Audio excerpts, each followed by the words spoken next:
OPS का मतलब है old pension scheme. Old pension scheme क्या थी? जो आदमी सरकारी नौकरी लग जाता था उसको जितनी वो नौकरी करेगा, जैसे 60 तक तो हर कोई नौकरी कर सकता है, 60 के बाद जब वो रिटायर होता था तो इसको पैसे मिलते थे हर महीने पेंशन के नाम पे। और ये पेंशन 1-2 हजार नहीं थी, ये पेंशन इतनी थी कि इसकी जिंदगी इज्जत के साथ कट जाती। इसे अपने बहू बेटे के सामने हाथ ना फैलाना पड़ता कि बेटा मेरा चश्मा बनवा दे या डॉक्टर के पास ले चल।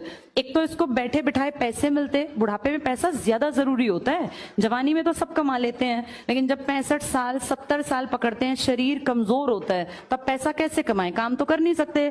तब बच्चों को बोझ लगते हैं माँ बाप, चाहे माँ बाप ने कितना ही कुछ भी करके खिलाया हो तब बोझ लगने लगते हैं। ये ह्यूमन नेचर है, इसीलिए अपना पैसा होना बहुत जरूरी है। अगर पैसा होगा तो आदमी ठाट से बैठ के खाएगा।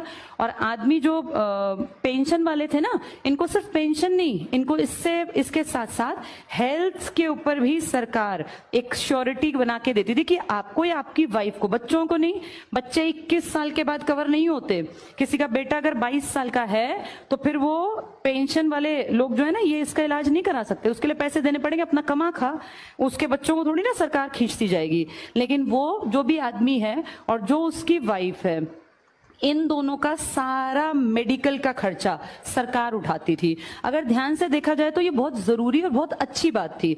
देखो, मैं जैसे कुछ लोग कहेंगे कि नहीं इससे देश का नुकसान होगा, ये कहना बहुत आसान है, लेकिन इस पे थोड़ा सा अगर दिमाग लगाया जाए कि सरकार खुद अपनी जबान से कहती है कि जी टोटल हमने जो सरकारी नौकरियां दे रखी हैं वो तो आबादी के 1% के आसपास को हैं। तो 1% के आसपास ही तो लोग मांग रहे होंगे पेंशन, फिर क्या दिक्कत है? 50% तो तुम मानते ही नहीं कि लोग काम करते हैं सरकारी। और अगर मान लो हम कहते हैं, ये इनका कहना है आजकल मंत्रियों का इन सबका, कि ओल्ड पेंशन स्कीम से देश को बड़ा नुकसान होगा।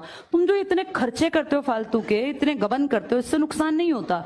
और अगर नुकसान होता है तो हमारे एमएलएस को, हमारे एमपीज को, हमारे CM, PM, president of India, vice president of India, इन सबको क्यों मिल रही है पेंशन अब भी? अगर बंद ही की है, ये भी तो आम ही आदमी होंगे ना, ये कोई ऊपर से उतरे हुए कोई भगवान के दूत तो है नहीं, ये भी आम लोगों में से ही हैं। अगर सब आम लोगों की पेंशन दुखी करती है, देश के कंधों पे बोझ ज्यादा डलता है, देश बड़ा कमजोर हो जाता है, देश टिक नहीं पाएगा, तो फिर इनकी पेंशन क्यों दी जा रही है? और आम आदमी की पेंशन कितनी थी? 20,000, 22,000, 25,000, जिसमें जीवन कटता है, कोई महल नहीं खड़े होते पेंशन के पैसों से।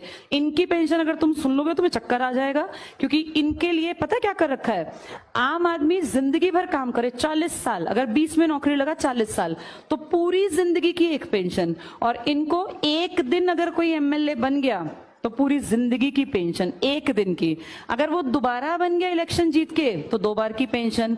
अगर वो 5 बार बन गया एमएलए तो 5 बार एमएलए की पेंशन।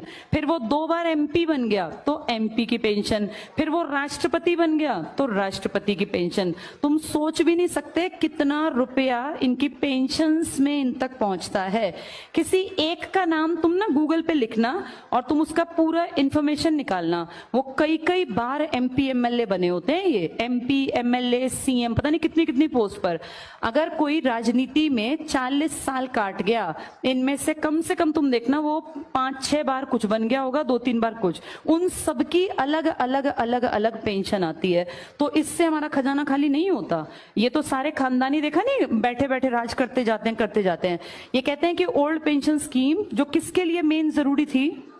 आम आदमी के लिए, उसको तो खत्म कर दिया। अब पीछे कितना विरोध किया लोगों ने, लेकिन क्या किया? मारकाट। वो बेचारे जितने लोग इकट्ठे हुए थे उन पर डंडे बरसाए और वो पानी के वो सब ला के कैनन और नुकसान किया। जैसे अगर ध्यान से देखा जाए, ठीक है खत्म कर दो, फिर इनकी भी तो खत्म करो ना। ये तो और बोझा डाल रहे हैं। ये तो एक आदमी 4 पेंशन खा रहा है, वहां बेचारे 40 लोग मिलकर इतनी नहीं लेते होंगे जितना ये एक आदमी खा जाता है। तो इसका भी तो कोई हिसाब किताब हो। ये क्वेश्चन उठने चाहिए जब डेमोक्रेसी की बात हो।